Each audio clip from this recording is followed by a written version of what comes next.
Jon Roberts wanted grits for breakfast. He figured grits were what you ate when you came to a small southern town like Yeehaw Junction, Florida. Jon assumed that by the time he finished eating, the plane would have made its drop and the cocaine would be in the barn, ready for the driver to take back to Miami. Jon stepped out of his big Lincoln Continental and left his driver in the car. He stood in the parking lot of the diner, about to head in for breakfast, but he never made it to the restaurant. The sound of a King Air turboprop plane flying overhead was deafening. That was a bad sign. Pilots making airdrops of cocaine knew to fly in quietly, and the King Air wasn't the only thing making noise. Jon heard helicopters and a jet.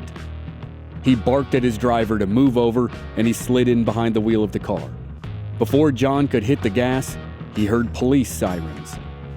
As Jon prepared to deal with the cops on the ground, things were getting worse in the air. Jon's pilot had been intercepted by U.S. Customs. The helicopters and the jet belonged to the government. Jon had to hope his pilot dumped the cargo before the government could get a hold of the plane. Even if that happened, and even if Jon could deal with the police, he knew he'd have another problem. He'd have to convince the Colombian cartel that the coke really had been sacrificed when a government plane showed up, and that he hadn't stolen it. Jon knew if the cartel didn't believe him, they'd do far worse to him than local law enforcement or the feds ever could.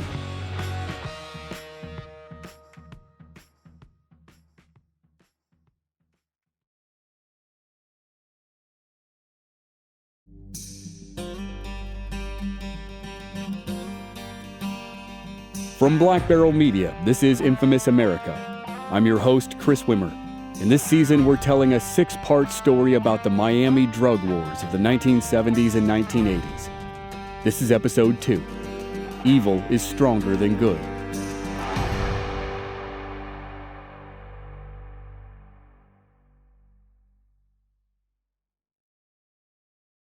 Jon Roberts sat in the back seat of his father's car. Even though Jon was only 7, his dad, Nat Riccobono, often took him along in the car when he was working. The car suddenly stopped on a bridge. Another car was facing them, preventing them from crossing. Nat's driver said he'd take care of it, but Nat stopped him. He wanted to handle it himself. Jon watched as his father walked across the bridge to the other car, had a quick conversation with the car's owner, and then shot him at point-blank range. Nat dumped the man's body onto the road, moved the car out of the way, and casually returned to his own car. When Nat asked Jon what he'd seen, Jon said he hadn't seen anything.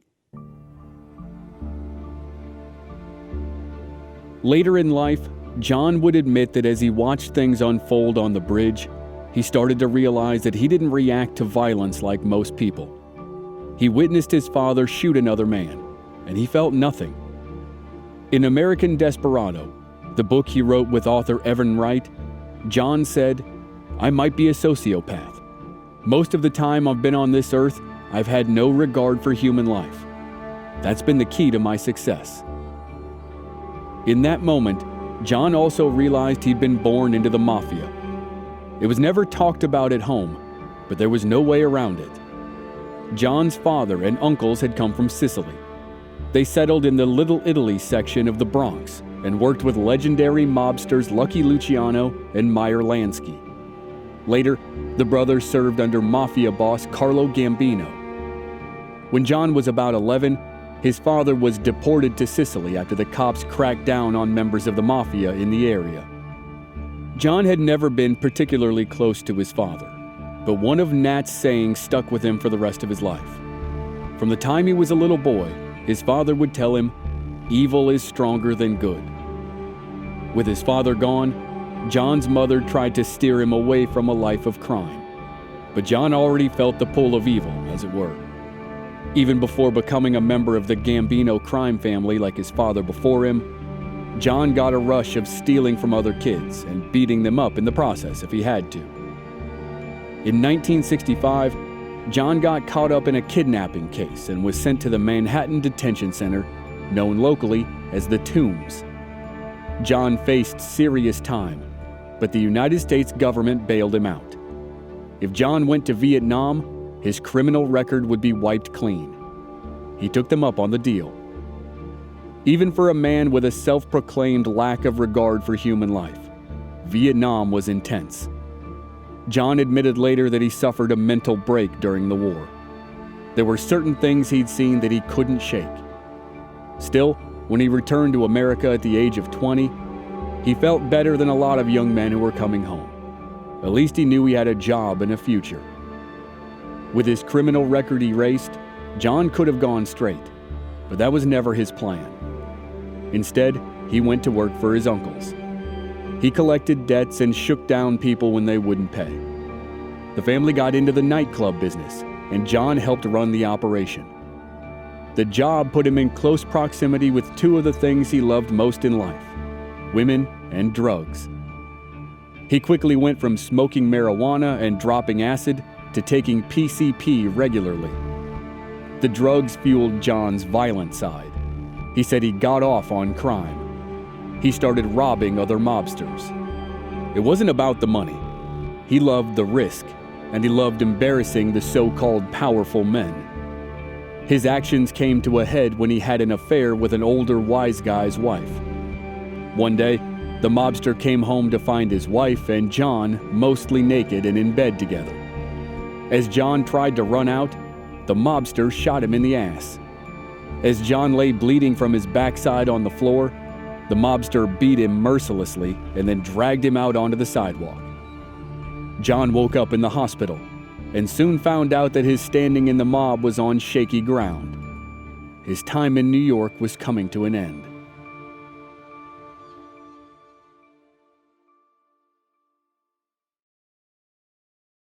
Bad blood kept building between Jon and other mobsters. He'd stolen from them for years, and now he'd slept with another man's wife. When Jon became the primary suspect for a murder he said he didn't commit, he knew people on the inside were trying to sell him out. Jon gave up the money and the life he had in New York and headed south. He'd heard Miami, Florida was a paradise for guys like him. Miami in the 1970s and early 1980s has been referred to as a jumping-off point. Miami was seen by cartels as their entree into the growing drug trade in the United States.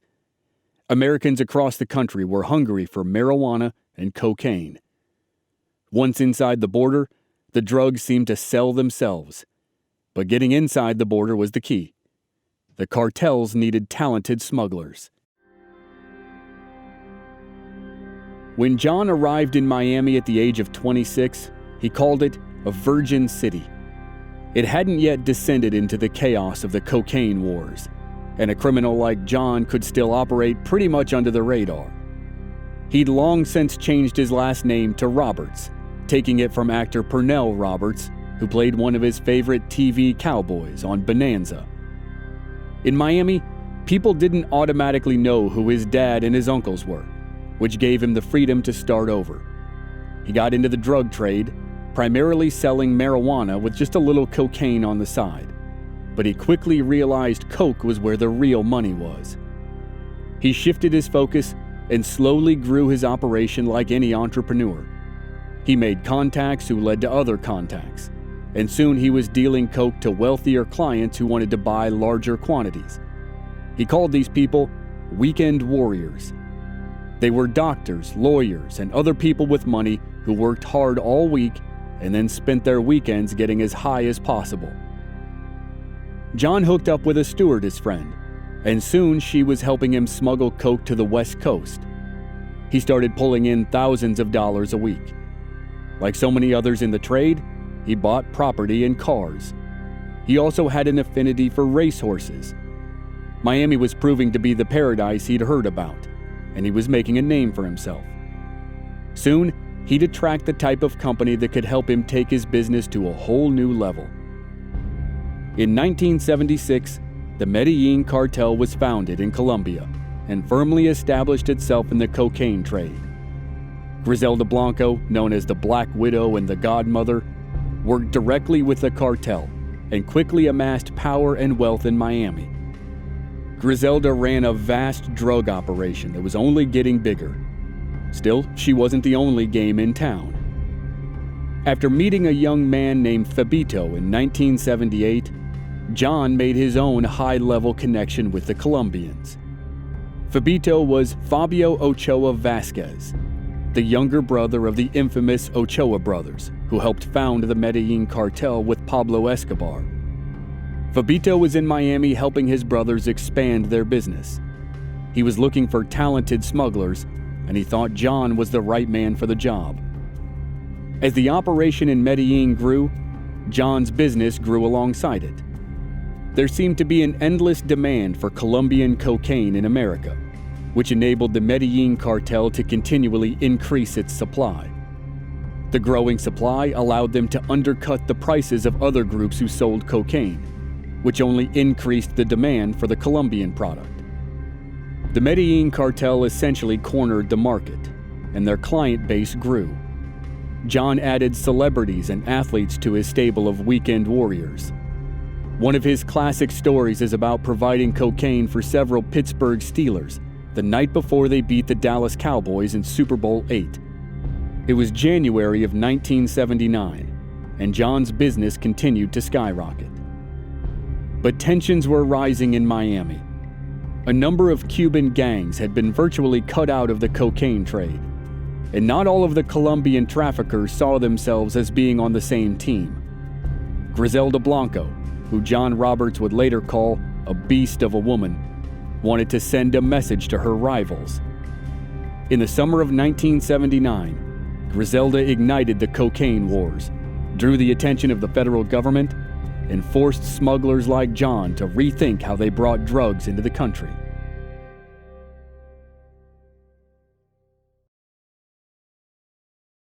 Dadeland Mall was one of the biggest shopping centers in South Florida. Laid out on approximately 50 acres, it offered shops and restaurants of all kinds. It was a weekend destination for suburbanites who wanted to come into the city. On the afternoon of July 11th, 1979, a white delivery truck pulled into the parking lot of Dadeland Mall and stopped just outside Crown Liquors. The words, "Happy Time Complete Party Supply" were stenciled on the side of the truck. At the time, Griselda Blanco was back in Colombia, but that didn't mean she couldn't conduct business in Miami, and she badly wanted to kill a fellow drug boss.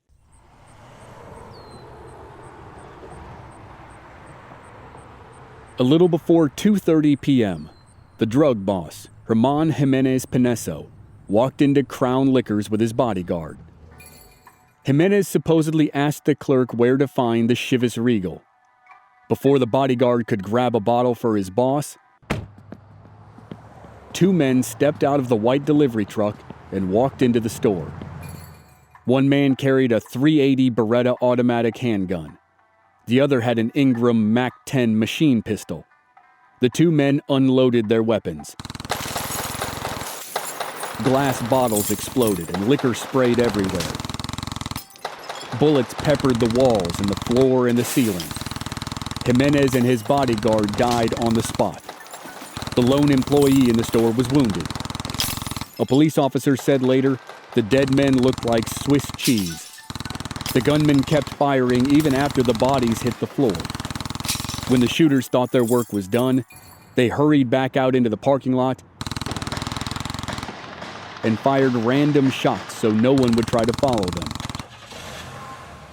They jumped into the white delivery truck and sped away from the mall. They ditched the truck a short distance down the road and continued their escape in a different vehicle.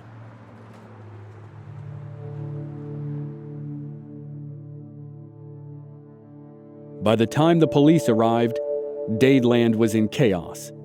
This was by no means the first shooting connected to the drug trade in Miami, but up to now, there hadn't been anything so brazen. It was the middle of the day in a public shopping center. Griselda Blanco showed her rivals that she could hit anyone, anywhere, and she didn't care if innocent victims got caught in the crossfire. The Dadeland shooting, or the Dadeland Mall Massacre as it was sometimes called, drew national attention. There was no longer any way to keep the Miami drug wars in the shadows. Pressure on local authorities grew, and the federal government started to take notice. the attention forced people like Jon Roberts to rethink how they could best bring their product into the country. In the 1970s, a lot of the drug trade was conducted on boats coming out of the Bahamas and on commercial flights like the ones Griselda Blanco used to bring coke into New York. Jon believed with the added government attention, they needed to employ more private pilots who could haul cocaine directly from Colombia to Miami. Jon had worked with a handful of pilots in the past, namely Barry Seal, a guy who seemed to get off on crime as much as Jon did. But Barry wouldn't be enough. In 1980, Jon started dating a model and aspiring actress named Toni Moon. Toni spent quite a bit of time with pilots who would fly her from Miami to photo shoots in different exotic locations. Through Toni, Jon met a British pilot whom he hated. But the man proved useful. The pilot made a life-changing connection. He introduced Jon to Max Mermelstein. Jon met Max for the first time in the restaurant of a Howard Johnson's hotel. Jon was unimpressed. Max spent the meeting shoveling clams into his mouth and talking about the shoe store he'd created to launder money. But Jon soon found out why Max was important.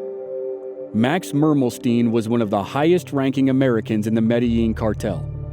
He worked directly with Pablo Escobar and the Ochoa brothers. Max took a liking to Jon, and they combined forces. Together they brought on new pilots, scouted safe landing spots to bring in the cocaine, and expanded the entire operation. Almost everything they did was designed to outsmart the American government, and they were successful for a time. But Jon later admitted that with their success, they got complacent and sloppy. And one of their biggest close calls in their early days working together happened in a town called Yeehaw Junction.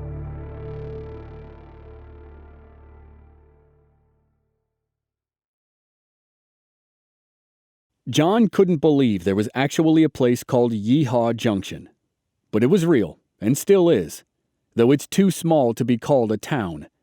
It's currently a census-designated place, with a couple dozen streets, a truck stop, a Subway sandwich shop, a gas station, and a rundown motel. It's 165 miles north of Miami, and about 30 miles inland from Vero Beach. But in the early 1980s, its two main attractions were the three highways that intersected in the tiny community and its remote location.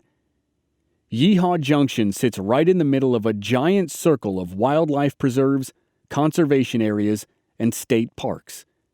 In short, it's virtually empty of human life, and therefore ideal for cocaine drops. As Jon and his new partner Max revamped their smuggling operation, they took to heart the concerns of one of their pilots. He thought that landing his plane in Miami, dropping off the drugs, and then taking off again was getting too dangerous. He wanted to do airdrops. An airdrop is when a pilot flies in low over a specific place, and then someone called a kicker pushes bundles of cocaine out of the plane. A ground crew then races in to grab the packages. And Yeehaw Junction offered the perfect location for airdrops. There was a stretch of land that was hidden by trees, where a pilot could fly in low. Close by, there was a barn where the ground crew would wait. When the packages of cocaine tumbled out of the plane, the ground crew scooped them up and took them to the barn. There, the packages were loaded into a car and driven to Miami. Max had a guy customize a Lincoln Continental for just this kind of job. The custom Lincoln had a trunk big enough to carry huge supplies of cocaine. In addition to creating the oversized trunk, the mechanic added special air shocks to the back, so the car wouldn't bust an axle or ride low when carrying a large shipment. Driving down the street, nothing about the car would seem out of the ordinary. Jon drove the custom Lincoln the morning he went to eat grits in Yeehaw Junction. His plan was to eat breakfast and then take the car to the barn, make sure everything got loaded from the airdrop, and then have his driver take it back to Miami. But as he stepped out of the car to head inside for breakfast, he heard the drug smuggling plane the helicopters, and the jet roar through the sky above him, and he knew his plan was falling apart. He jumped into the car, pushed his driver aside, and started to hit the gas. As his foot touched the pedal, he heard sirens. The police followed Jon as he pulled out of the restaurant parking lot. They told him to pull over. He had no idea if they knew about the plane overhead or if they knew he was involved with it.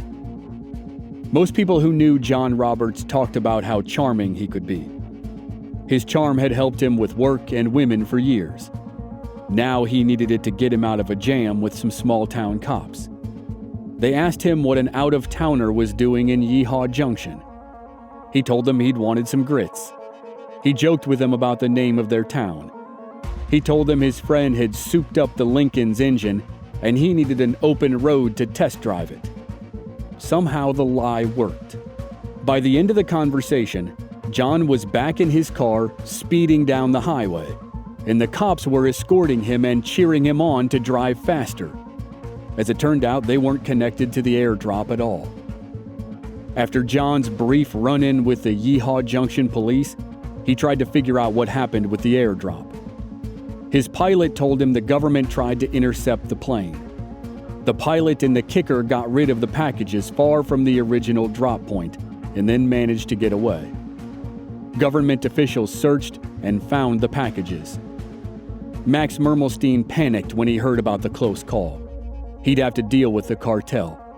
If they thought he and Jon stole the shipment and were lying about it, there was no telling what kind of horror they might inflict. The bosses in Medellin asked if the cocaine had been dropped to avoid the government. Why weren't they seeing anything about it in the news? Jon called a friend who talked to some corrupt cops. The cops found an internal DEA report stating that an abandoned cocaine drop had in fact been found. The report proved that Jon and Max were still loyal. The cartel could handle lost goods. It was part of doing business. But now it was time to get back to work. Jon was disgusted with himself. He knew he'd gotten sloppy. Worse, it was clear now that the government was onto them. He needed someone who could outsmart the DEA and American customs agents. He wanted to talk to the guy who'd customized the Lincoln Continental.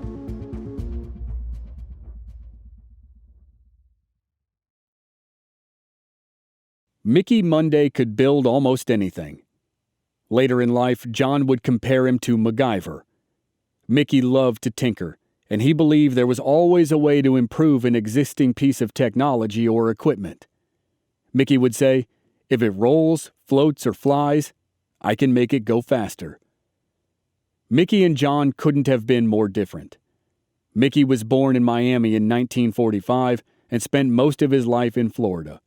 He didn't do drugs, he didn't like violence, and he prided himself on being a good son to his mother. Jon called him a Boy Scout and a hillbilly professor. For his part, Mickey thought Jon was too ostentatious. He thought it was easy to peg Jon as a coke dealer from the second you laid eyes on him. But despite their differences, the two men liked each other, and each thought the other had something to offer the business. Max Mermelstein had basically sidelined Mickey in the organization. Mickey customized the Lincoln Continental and worked on some of Max's other vehicles, but that was about it. Max didn't want him to have any input in the business. After only knowing Mickey for a short time, Jon came to believe Max was intimidated by Mickey's intelligence. Max didn't like to feel stupid, and Mickey could easily make people feel stupid. It didn't take long for Jon to realize that Mickey's genius was being wasted. Mickey had countless ideas on how to make smuggling more efficient and more effective. Maybe most importantly to Jon, Mickey believed there were ways to outsmart the United States government. When Ronald Reagan took office in 1981, the government increased its commitment to the war on drugs. This led to a significant rise in incarcerations, especially in non-violent drug offenses. It helped usher in zero-tolerance policies for drug-related crimes, and it prompted the birth of Nancy Reagan's Just Say No anti-drug campaign and the DARE drug education program. Anti-drug messaging across the country grew throughout the 1980s. But it wasn't the messaging that concerned Jon Roberts and Mickey Munday. They were worried about what was going on behind the scenes. The government was spending more money and committing more time and manpower to keeping drugs from coming into the U.S. Smugglers could no longer just pay off some cops and fishermen to make their operation work. Mickey didn't do drugs. He didn't even really support the use of drugs. However, he believed the government had no right to tell people what they could and couldn't do with their personal lives. Mickey started to look at the government as competition, and he badly wanted to win. Jon convinced Max to bring Mickey on as more than just a guy who customized cars. Max always considered Mickey an employee, but Jon quickly saw him as a partner. They immediately examined the whole operation. How could they ensure planes would get past the government? How could they keep drug dogs off their backs? How could they continue to increase the amount of cocaine they brought in from Colombia without getting caught? The answer was constant innovation. Soon, Jon and Mickey would help take the Medellin cartel and the Miami drug trade to a whole new level. They would revolutionize the way drugs were smuggled into the country, and they would take on the United States government in the air, on the ground, and at sea.